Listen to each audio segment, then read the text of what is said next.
Código de problema OBDI y descripción técnica, circuito de control de suministro de combustible de posttratamiento de escape bajo. ¿Qué significa eso? Este código de diagnóstico de problemas DTC es un código genérico del tren motriz y se aplica a muchos vehículos OBDI 1996 más reciente. Eso puede incluir, entre otros, vehículos de BAU, Audi, Mercedes-Benz, Ford, Mitsubishi, etc. Aunque genéricos, los pasos de reparación exactos pueden variar según el año, la marca, el modelo y la configuración del tren motriz. Un código P20D9 almacenado en su vehículo con motor diésel significa que el módulo de control del tren motriz PCM ha detectado un voltaje insuficiente en el circuito de control de suministro de combustible para el sistema de posttratamiento de escape. El sistema de posttratamiento de escape, también llamado sistema selectivo de reducción de catalizador, se utiliza para mejorar las capacidades del sistema de catalizador de escape. Puede consistir en uno o más de estos elementos: catalizador de oxidación diésel,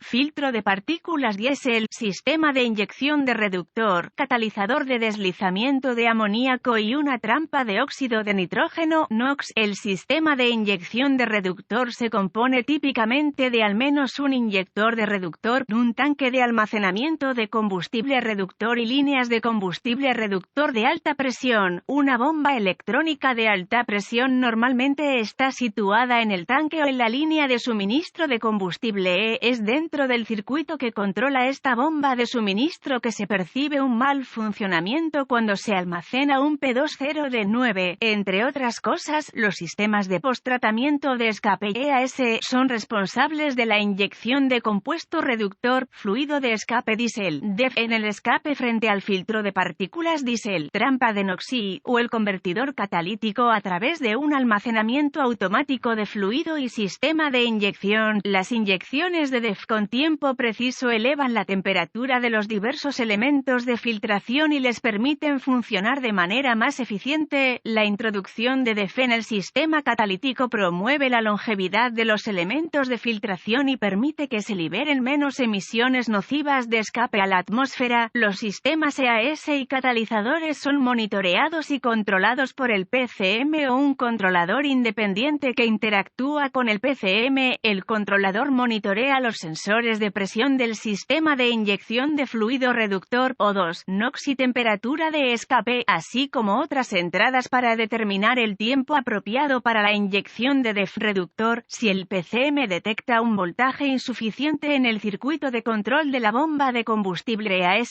se almacenará un código P20D9 y se podrá encender una lámpara indicadora de mal funcionamiento. ¿Cuál es la gravedad de este DTC?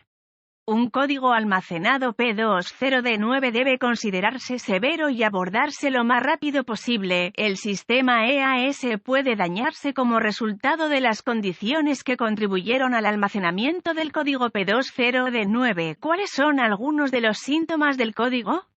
Los síntomas de un código de problema P20D9 pueden incluir disminución del rendimiento del motor, humo negro excesivo del escape del vehículo, reducción de la eficiencia del combustible. Otros códigos relacionados con EAS, SCR. ¿Cuáles son algunas de las causas comunes del código? Las causas de este código pueden incluir bomba de suministro de combustible EAS defectuosa, sensor de presión de combustible EAS defectuoso. Se necesitará un escáner de diagnóstico, un voltímetro, ohmímetro digital, DVOM, y una fuente de información de diagnóstico específica del vehículo para diagnosticar un código P20D9. Localizar un boletín de servicio técnico TSB que coincida con el año, marca y modelo del vehículo, así como el tamaño del motor. Los códigos almacenados y los síntomas exhibidos podrían proporcionar información de diagnóstico útil. Me gusta comenzar mi diagnóstico con una inspección visual de los mazos de cables y conectores EAS.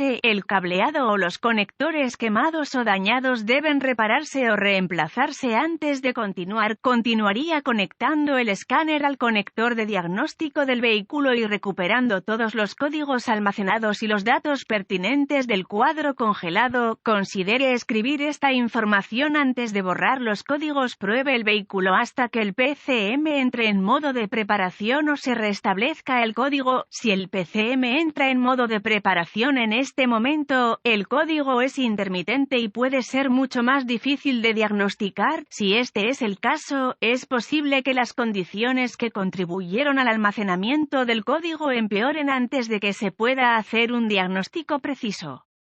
Si el código se restablece de inmediato, completar el siguiente paso de su diagnóstico requerirá que busque en la fuente de información de su vehículo para obtener diagramas de flujo de diagnóstico, diagramas de clavijas del conector, vistas de la cara del conector, así como procedimientos y especificaciones de prueba de componentes. Use el DVOM para probar caída de voltaje en todos los terrenos del sistema de suministro de combustible EAS. Continúe probando la fuente de alimentación del sistema de control EAS. Pruebe los fusibles con el circuito cargado para evitar diagnósticos erróneos. Si se descubre la potencia adecuada, voltaje de la batería y los circuitos de tierra, use el escáner para activar la bomba de combustible EAS y probar el voltaje del circuito de control de salida. Si el voltaje es insuficiente, pruebe el relé de la bomba de combustible EAS. Si no se detecta voltaje de entrada, sospeche que el controlador está dañado o ha experimentado un error de programación. Si hay tensión de entrada en el relé pero no se detecta tensión de salida, sospeche que el relé está dañado. Si el circuito de salida de voltaje de la fuente de alimentación EAS está dentro de los parámetros, use el DVOM para probar el sensor de presión de combustible EAS y la bomba de combustible. Si alguno de estos componentes no cumple con las especificaciones del fabricante, sospeche que ha fallado. No olvide los circuitos de tierra cuando realice pruebas de caída de voltaje.